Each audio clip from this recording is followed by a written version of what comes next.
This video was stolen by Emma Chamberlain's podcast, Anything Goes. We're doing fashion lies I tell myself. Hers were just lies she tells herself. I get a lot of my video ideas from her podcast, and I always say that, just, twisting them to fit on my channel. So she really in-depth explained this. I feel like it kind of explains itself, especially when we just get into it. Basically, little lies you tell yourself would be like, you're buying a bag of baby carrots at the grocery store, and you're like, I'm gonna eat them this time, and they go bad in your fridge. But we're doing it with fashion today. Okay, my first lie I tell myself, and I'm so guilty of it, is I'd rather wear cute shoes than comfy shoes. I feel like I say this on my channel all the time, and to an extent, I believe this. Like, if I'm just going out to dinner, I would totally rather wear my cute shoes than my comfy shoes. When my family goes to Chicago and we're doing like 20,000 steps, I need to just wear my like orthopedic sneakers. Luckily, my Doc Martens are like one of my comfiest shoes, and those are like almost orthopedic. I don't need to be wearing like my children's loafers that have absolutely no support. I don't need to be wearing ballet flats for 20,000 steps with no support. Like, my hips will hurt by the end of the day. I'm an old lady. Used to wear like flip-flops to Cedar Point, which is like an amusement park, and you're doing so many steps. Literally like could not be me now. I have to stop lying myself and say I'd rather have my outfit look cute than just wear comfortable shoes, because when I'm out and about, I am not caring about the shoes that I have on. I'm caring about my feet hurting or my hips hurting at the end of the night and having to do it all over again the next day. Next lie I tell myself is that thrifting isn't a shopping addiction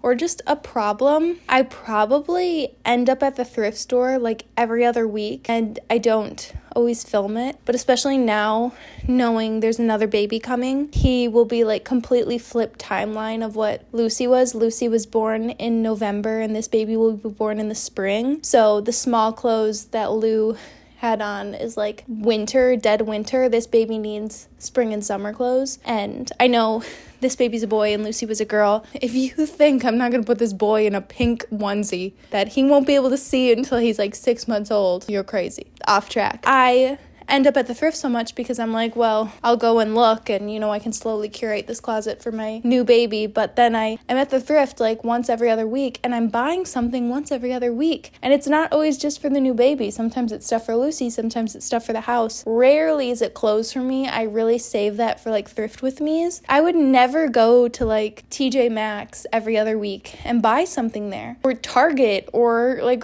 Walmart, or like a real store. But a thrift store, I'm like, it's fine, I'll get stuff there. And sometimes you have really good thrift days, like where I find so many toys that I do save for Christmas and I save for birthdays and stuff, but I'm shopping so much. It is a problem, but I'm always like, it's thrifting, it's not a problem. Next thing is that I don't care about my clothes looking flattering. I talk about this all the time, and I really do mean it to some extent, where I don't care if my clothes like hug my waist or make my butt look good or, accentuate like my figure. But one thing like that I will never get over for figure flattering clothes or not flattering clothes are like capris or a midi skirt and then like a crew sock and a shoe, or like the boot thing where it doesn't, kiss my skirt or overlap my skirt. I just think it makes me look very short and just like not like myself, and I can never get myself to wear that. That's like the one thing where I do care about what my body looks like in my clothes, and I wish I wasn't like that, and I always like try to lie myself and put it on and say like, no, I don't care if it makes me look short, but I do. Next thing, I literally just like touched my hat, but I don't care about looking pretty. I feel like cutting my hair was like a very big step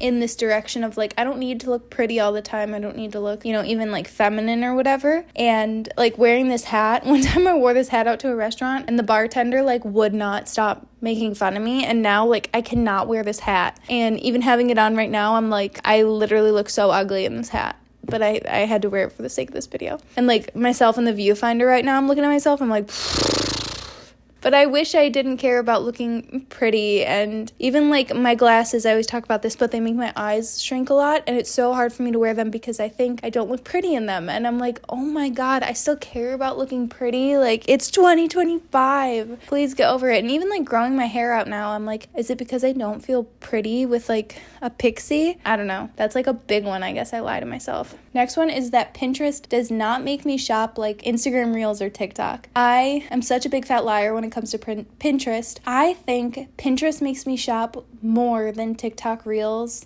than TikToks or Reels. And everyone talks about like Pinterest being a safe space. Oh my God. I am hit with everything on Pinterest, and no just like dumb videos or even videos like I wish I never saw, or, you know, like pictures. Every single thing I see is about product on Pinterest for me. It's home decor, fashion. It's mostly home decor and fashion. But then even it's like toddler snack ideas or toddler activity ideas or toddler toys. All of them have to do with shopping. And especially when I see somebody's outfit on Pinterest, it immediately looks way cooler than like a TikTok or an Instagram reel to me, because I'm just off put by short form content as a whole. I have a complex. And when those pieces like are thrifted that the people on Pinterest are wearing, that's normally like what comes up for me. I scour the internet for like hours to find like a piece or a similar piece or something I like that would fit my wardrobe, like along those lines of what the person's wearing. And I very, very, very rarely ever like actually buy it. But